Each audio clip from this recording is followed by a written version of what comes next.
Welcome to Chapter 8, Code in Action. This is CI/CD as a platform service. One thing that you might notice in this chapter is that we are starting to use GitHub Actions and not Circle CI. In Chapter 1, we use Circle CI to demonstrate infrastructure deployment pipelines with Pulumi. That was a deliberate attempt, right? We are trying to create a good platform with a CI tool, which is obviously CI tool agnostic. So the underlying patterns, things like your reusable workflows, progressive delivery, automated rollback, work across any CI/CD system. So we switched to GitHub Actions here because number one, it has the richest ecosystem for demonstrating reusable workflow composition via any kind of workflow call. Then it's sort of free, right? GitHub Actions is free with every GitHub repo, so no extra vendor sign up that's needed, even if it's free or not. And these composable patterns translate directly to GitHub's GitLab CI, Jenkins, or even Circle CI orbs. So think of Chapter 1 Circle CI pipeline as that infrastructure track, and Chapter 8's GitHub Actions as that application delivery track. If you look at it that way, it sort of makes sense as to why I'm using it that way.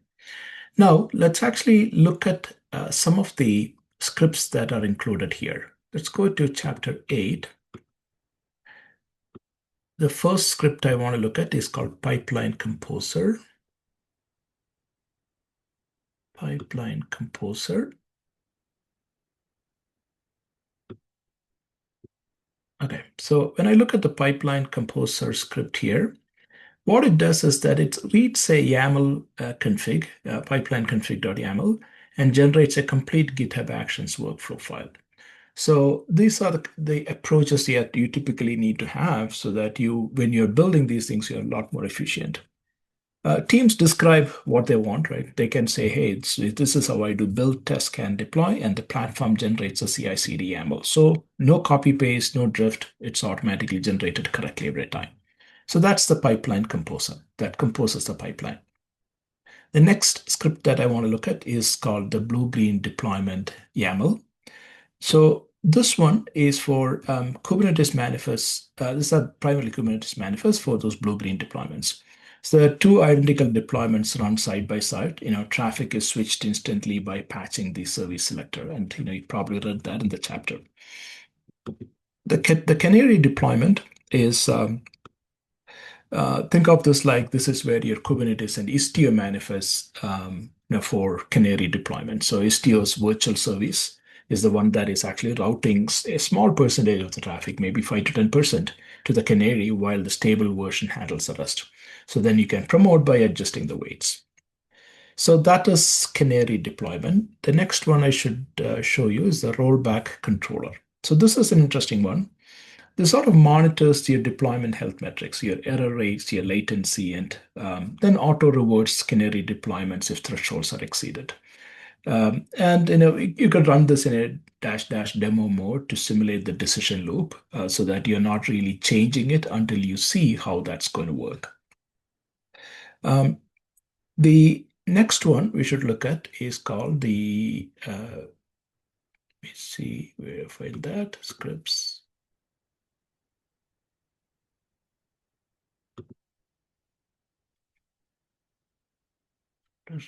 Scripts. Okay, under scripts, there is something called CI metrics.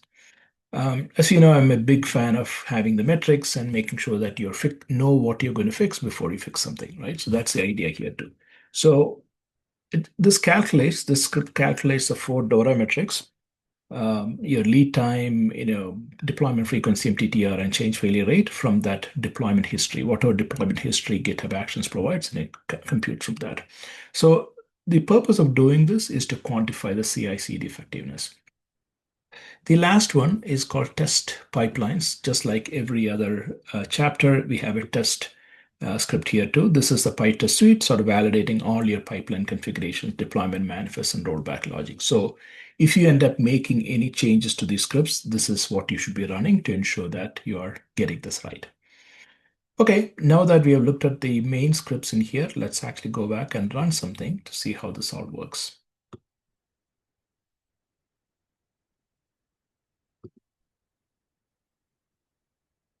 So first thing you will do is to install istio-ctl via homebrew. So you could actually go install this.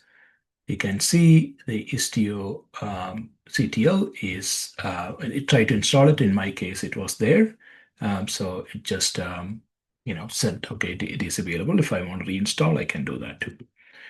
Once that's there, um, I can actually run the Istio demo profile into the client cluster. So we have our client cluster, so we have to run it there. So let's see if I can run that. So it basically went through and installed that, so that now the client cluster has that. So next thing to do is obviously check if it's running. So you can see that it is running here. Now, we should also do our load the secrets from Bitwarden as always. So let's go ahead and run that in here, see if that works. So obviously this requires your master password. I'm going to get the master password and stick it in here. So you all will have your own master passwords. You will put that in there. Then you can see if this is going to be loading everything. So it's loading the variables from there. So if you have something that you ran for a previous chapter, and if you have your environment variable set here, you may not have to do it, but as always, I recommend that you make sure that you load this every time from your Bitwarden. Now it's time to run our pipeline composer. So we talked about pipeline composer being the one that generates a GitHub Actions workflow from simple YAML config, right? So this is that golden path, the platform's golden path. So teams get standardized CI/CD without writing workflow YAML. So we will do the pipeline composer first for the dry run. So we can see that, okay, so in the dry run, what the kind of pipeline composer you get. You might want to read through it and make sure that you clearly understand this. Then after that, we can just go ahead and write this onto a file. Okay, so I basically generated the workflow here in my GitHub workflows main.yaml. So you can see that that is captured in here. So now let's do blue-green deployment. So blue-green runs two identical environments. So the service selected determines which receives traffic. The switching is instant. So your rollback is flipping the selector back, and manifests include a staging namespace resource. So there's no need to create it separately. So let's see how this works. Okay, so we have that. Then we actually go ahead and run your deployment. So you can see that your blue and green are running. Then now you can get your app. Yeah, my app is also running. Okay, so now let's do some, see how the traffic gets switched. So patching the selector from blue to green moves all the traffic instantly, as we talked about. So there is absolutely no downtime in that whole deployment action. So we will go ahead and run this, and you can see that that basically patched. So now the next thing to do, now that we are done with blue-green, is to look at Canary deployment. So Canary is more gradual. So Istio routes 90% to stable and 10% to Canary. So what we will observe is that Canary's error rate, and then we can see if it's something that we should commit. And this would require Istio for us to do this. And first thing you will do is to apply the Canary deployment YAML. Okay, so we can see that these things are in place. Now let's go ahead and apply the Istio encryption. Okay, so we have that in place. Now let's see if we can get in production. Okay, so this one is now working.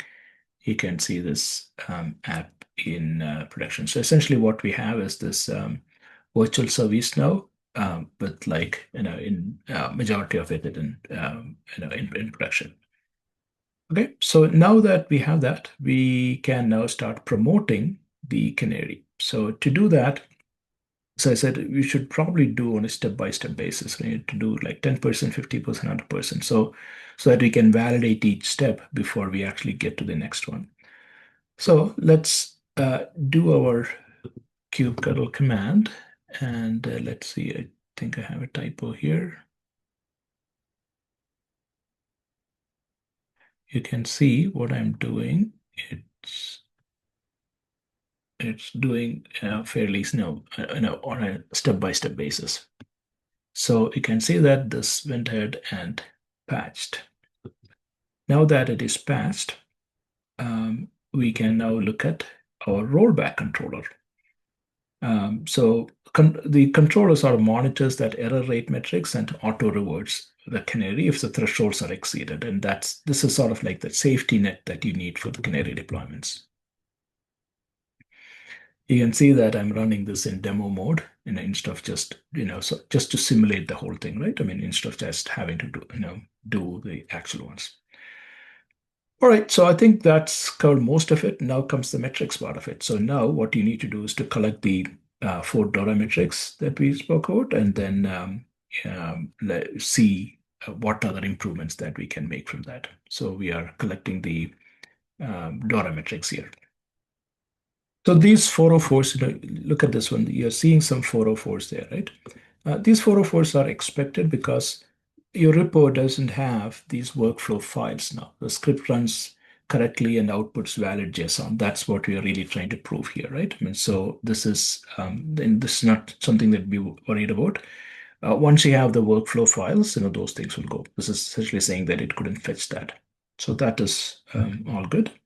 So now comes the last part. Our idea is to make sure that we run these tests to make sure that everything is passing. So you can see that all the tests are passing. Thank you.